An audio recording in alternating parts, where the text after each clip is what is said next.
Hello viewers, সবাইকে take deep পয়েন্টে স্বাগতম। আজকে আমরা ফর লুপের লাস্ট ভেরিয়েশনটা দেখব।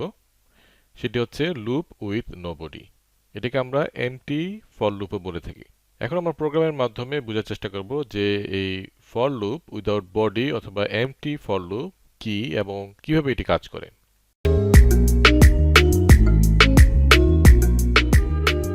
আমরা এই এমটি ফর লুপকে বোঝার জন্য ফার্স্টে একটি সিম্পল কোড লিখি। সাপোজ কাউন্ট, আমরা এই ফর লুপটা লিখব এখন count equal to 0 এবং count less than equal to 10 এবং count প্লাস প্লাস। ওকে, সো এটা হচ্ছে আমাদের ফর লুপ এবং এটা হচ্ছে আমাদের বডি। এখানে আমরা যা লিখবো সেটা আমাদের এখানে প্রিন্ট হবে। সো এখানে আমি প্রিন্ট করলাম এই কাউন্টের ভ্যালুটাকে। সো আমি পার্সেন্টেজ ডি দিয়ে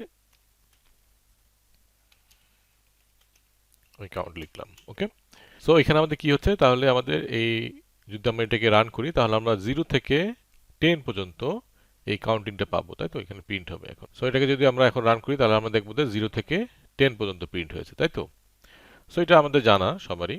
এখন যদি আমরা এখানে একটা সেমিকোলন দিয়ে দিই তাহলে কিন্তু সিনারিও ভিন্ন। অর্থাৎ এই ক্ষেত্রে কি হচ্ছে, এটা একটা এমটি ফর লুপে পরিণত হচ্ছে, অর্থাৎ এটা একটা কমপ্লিট স্টেটমেন্টে পরিণত হচ্ছে। এবং এই ক্ষেত্রে কি হচ্ছে, 0 থেকে 10 পর্যন্ত কাউন্ট হবে ফার্স্টে, এবং যখন কাউন্টের ভ্যালু 11 হবে তখন এই ফর লুপটা স্টপ হয়ে যাবে এবং পরবর্তীতে আমাদের যেসব স্টেটমেন্ট আছে সেগুলো এক্সিকিউট হবে। সো এই ক্ষেত্রে আমাদের যে কার্লি ব্রেকের এটার কোনো আসলে ভ্যালু নাই, তখন এটাকে একটা ব্লক হিসেবে কাউন্ট করবে না, তখন জাস্ট এটার পরবর্তী যে স্টেটমেন্ট আমাদের লেখা থাকবে সেটি আমাদের এক্সিকিউট হবে। তাহলে আমাদের এখানে কি দাঁড়াচ্ছে, যে আমাদের এই সেমিকোলন দেওয়ার কারণে আমাদের এই ফর লুপটার কোনো বডি থাকছে না, এবং এই ক্ষেত্রে আমাদের এই ফর লুপটা পুরোটাই আগে এক্সিকিউট হবে, তারপরে যে এই প্রিন্টএফটা হবে। তাহলে আমাদের এখানে কি প্রিন্ট হওয়ার কথা?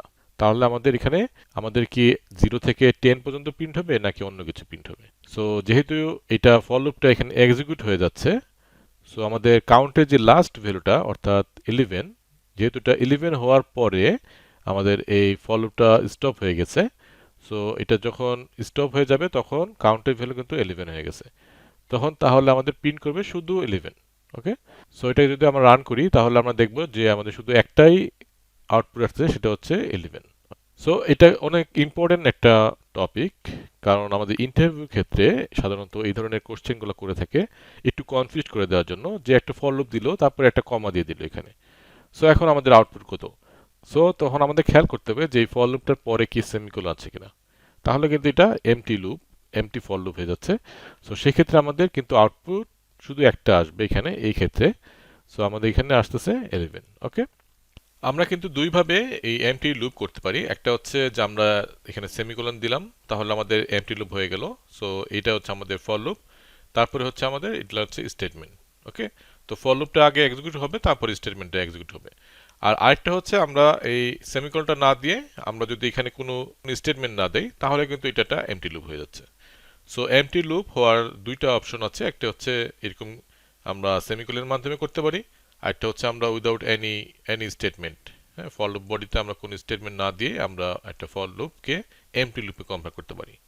ওকে, সো এই জিনিসগুলো আমাদের খেয়াল রাখতে হবে। সো এই ধরনের এমটি ফর লুপকে আমরা কি কাজে লাগাতে পারি? সো এই ধরনের এমটি ফর লুপকে আমরা বিজি লুপ তৈরি করার ক্ষেত্রে কাজে লাগাতে পারি। বিজি লুপ কি, যে একটি সার্টেন কন্ডিশন আমাদের দেওয়া আছে, সাপোজ আমাদের একটা কন্ডিশন মিট করলে আমরা পরবর্তী যে সকল প্রোগ্রাম আমাদের স্টেটমেন্টগুলো লেখা আছে সেগুলো এক্সিকিউট হবে, এরকম একটা আমরা কন্ডিশন দিতে যাচ্ছি প্রোগ্রামের মধ্যে। সেক্ষেত্রে আমরা এই বিজি লুপটা তৈরি করতে পারি এই এমটি ফর লুপের মাধ্যমে। অর্থাৎ এখানে যেহেতু আমরা একটা কন্ডিশন আছে, সো এই কন্ডিশনটা আমরা এমন দিলাম যেটার কারণে এই লুপটা চলতে থাকবে, এবং যখন এই কন্ডিশনটা ম্যাচ করবে তখন আমাদের পরবর্তী স্টেটমেন্টগুলো আমাদের এক্সিকিউট হবে। এছাড়া আমাদের কোনো কিছু আমাদেরকে প্রিন্ট করে দেখাবে না বা কোনো ধরনের কোনো কাজ প্রোগ্রাম আমাদের করবে না। সো এই ধরনের বিজি লুপ তৈরি করার ক্ষেত্রে ফর লুপ আমরা এই এমটি ফর লুপকে ইউজ করতে পারি, কিন্তু এটা কিন্তু কোনো বেস্ট প্র্যাকটিস না। কারণ হচ্ছে যখন আমরা এই ধরনের লুপ তৈরি করি তখন কিন্তু আমাদের মেমোরিতে কোনো এফোর্ট পড়ছে না, কিন্তু আমাদের সিপিইউতে অনেক বড় এফোর্ট পড়ছে। সো আমাদের সিপিইউ কিন্তু বিজি থাকতেছে অল টাইম। যতক্ষণ পর্যন্ত না আমরা এই কন্ডিশন মিট করছি ততক্ষণ পর্যন্ত কিন্তু আমরা ফর লুপ চালাচ্ছি, কাউন্টিং এর ভ্যালু বাড়াচ্ছি, হ্যাঁ। সো এই ক্ষেত্রে আমাদের সিপিইউতে কিন্তু অনেক এফোর্ট পড়ছে, কারণ আমরা কোনো ধরনের কাজ না করেই এখানে ফর লুপের মাধ্যমে আমাদের সিপিইউকে বিজি রাখছি, যাতে আমাদের এই কন্ডিশন যখন ম্যাচ করবে তখনই আমাদের বাকি প্রোগ্রামিংগুলো কাজ করবে।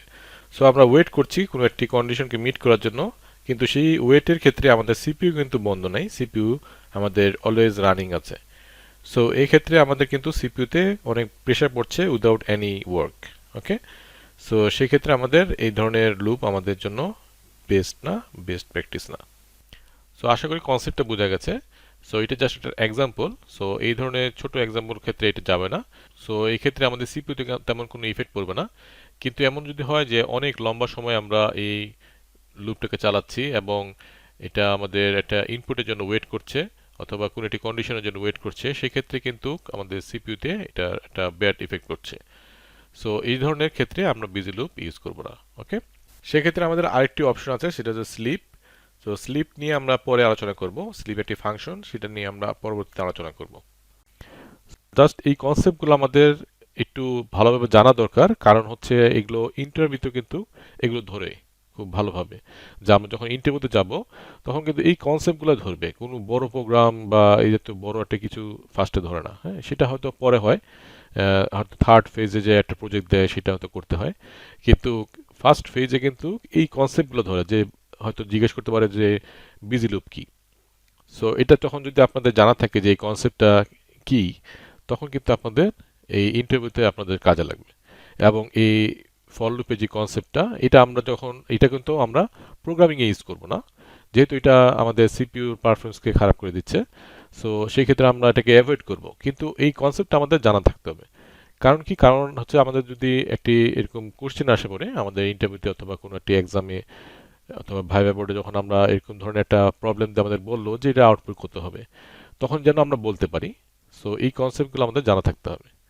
সো এই জন্য আমি ফর লুপে যত ভেরিয়েশনগুলো আছে সেগুলো দেখানোর চেষ্টা করেছি, যাতে আপনাদের প্রত্যেকটা বেসিক ক্লিয়ার হয়।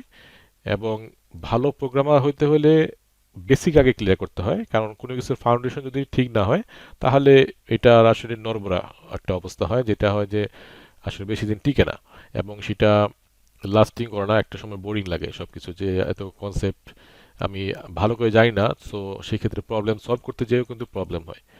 এই জন্য বেস্ট হচ্ছে যে এই প্রত্যেকটা ছোট ছোট কনসেপ্টকে ক্লিয়ার করা।